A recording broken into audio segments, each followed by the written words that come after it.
அனைத்து தமிழ் உள்ளங்களுக்கும் வணக்கம். நாம் இந்த பதிவில் 2024ஆம் ஆண்டின் 11வது மாதமான மாசி மாதத்தின் 12 ராசிகளின் பலன்களையும் அதற்கான பரிகாரங்கள் என்னென்ன என்பதையும் இந்த பதிவில் விரிவாக காண்போம். எல்லோர் வாழ்விலும் பலமும் நலமும் செல்வ செழிப்பும் பெற எல்லாம் வல்ல இறைவனை வேண்டுகிறேன். வாழ்க வளமுடன். நிகழும் ஸ்ரீ மங்களகரமான தமிழ் வருடம் சோபகிருது 2024ஆம் ஆண்டு மாசி மாதம் 13/2/2024 செவ்வாய்க்கிழமை அன்று வளர்பிறை சதுர்த்தி திதியில் உத்திரட்டாதி நட்சத்திரத்தில் அமிர்த யோகம் சதுர்த்தி விரதம் கூடிய நன்னாளில் இந்த மகத்தான மாசி மாதம் பிறக்கின்றது. மாத தொடக்கத்தில் மாசி மாத கிரக நிலைகளை ஆராய்ந்து பார்க்கும் போது மேச ராசியில் குரு பகவானும், கன்னி ராசியில் கேது பகவானும், மகர ராசியில் செவ்வாய், புதன் மற்றும் சுக்கிர பகவானும் சஞ்சரிக்கின்றனர். கும்ப ராசியில் சனி பகவானுடன் சேர்ந்து சூரிய பகவானும் சஞ்சரிக்கின்றனர். மீன ராசியில் ராகு பகவான் சஞ்சரிக்கின்றார். தமிழ் மாதங்களில் 11வது மாதமான மாசி மாதம் இது வழிபாட்டிற்கு உரிய மாதமாகும்.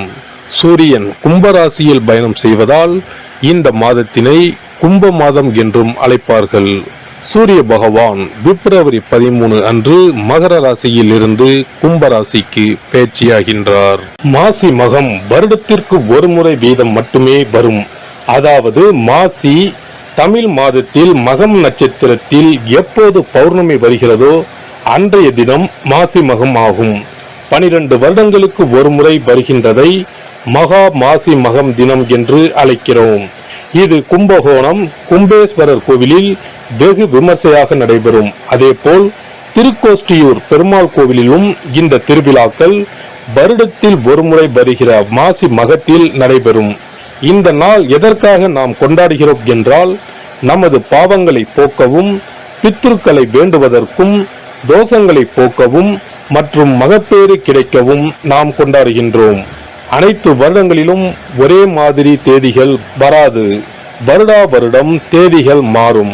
கங்கை, காவிரி போன்ற நதிக்கரைகளில் புனித நீராடி நாம் முன்பின் செய்த பாவங்களை போக்கலாம்.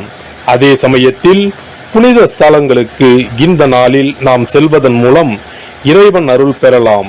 இந்த நாளில் நாம் அருள்மிகு சிவபெருமான், முருகப்பெருமான், அம்பிகை மற்றும் பித்ருக்களை வணங்கி அருள் பெறலாம். நதிக்கரைகள், கடல்கள், குளங்களுக்கு செல்ல முடியாதவர்கள் உங்கள் வீட்டில் உள்ள தண்ணீரை புனித நீரென நினைத்து கொண்டு நீராடலாம். ஆங்கில மாதம் மார்ச் 5 இரவு 9:30 மணிக்கு ஆரம்பித்து மார்ச் 7 விடியற்காலை 12:05 மாசி மகம் முடிவடைகிறது. சிம்ம ராசி அன்பர்களுக்கு மகம், பூரம், உத்திரம் 1ஆம் பாதம் நட்சத்திரங்களில் பிறந்தவர்களுக்கு இந்த மாதம் உங்கள் ராசிநாதனான சூரியன் ராசிக்கு 7 அமர்ந்திருக்க போகிறார். அதன் பிறகு 8ஆம் இடத்திற்கு வந்து நிற்கப் போகிறார். யோகாதிபதியான செவ்வாய் கிரகம் பலமான அமைப்பில் நகர்கிறது. இதனால் அனைத்து நன்மைகளும் பண வசதி திருப்திகளும் நடந்தேறும். உங்கள் ராசிக்கு 2இல் கேது, 8இல் ராகு என்ற அமைப்புதான் சற்று குளறுபடியான அமைப்பு. தக்க வழிபாடுகளை செய்ய நிவர்த்தி கிடைக்கும். குரு ராசிக்கு 9ஆம் இடத்தில் நின்று ராசியை பார்த்து கொண்டு இருப்பதால் பின்னடைவை சந்திக்காமல் சிறப்பான விடிவு காலம் ஏற்படும். ஆரோக்கிய நிலைமை சொல்லும்படியாகவே தொடரும். குடும்பத்துக்குள் அமைதியான சூழல் உண்டாகும். பணம், காசு வரவுகளுக்கு பற்றாக்குறை ஏற்படாது. சேமிப்பு உயரும். வாழ்க்கை துணைவுடனான பனிப்போர் போராட்டங்கள் தீர்வுக்கு வரும். உத்தியோக நிலைமை மாதம் தொடங்கி 6 தினம் கடந்த பிறகு திருப்திகளை தரும். தொழில் வியாபார விஷயங்களில் திட்டங்கள் லாபத்தோடு நகரும். கடன், கொடுக்கல் வாங்கல், நாணய விஷயங்கள் நெருக்கடி ஏற்படுத்தாது. உத்திரம் நட்சத்திரக்காரர்கள் இந்த மாத 8ஆம் தினம் வரை கவனமாக பழக்க வழக்கம் வைத்துக் கொள்ள வேண்டும். விஐபிகள், புதிய பெரிய மனிதர்களால் ஆக வேண்டிய சகாயம், பண வரவுகள் அனைவருக்குமே உண்டு. புதிய சொத்து சேர்க்கை உண்டாவதற்கு அதிர்ஷ்டம் காத்திருக்கிறது.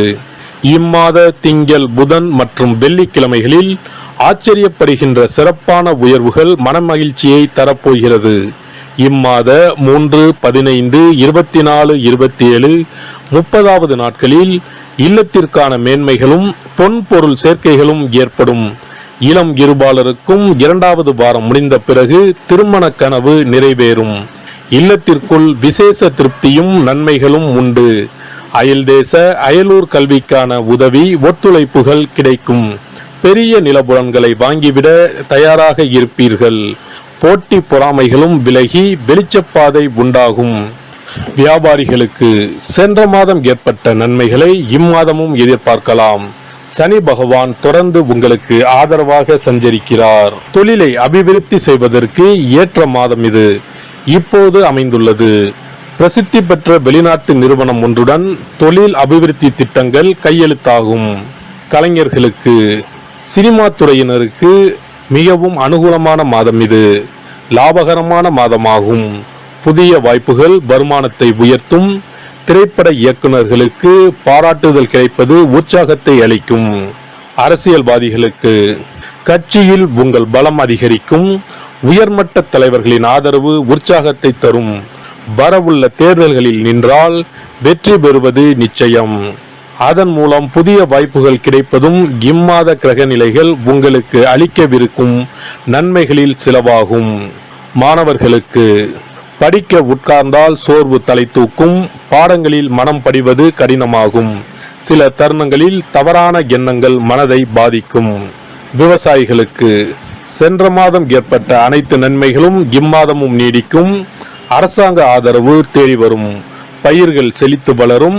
கால்நடைகள் அபிவிருத்தி அடையும்.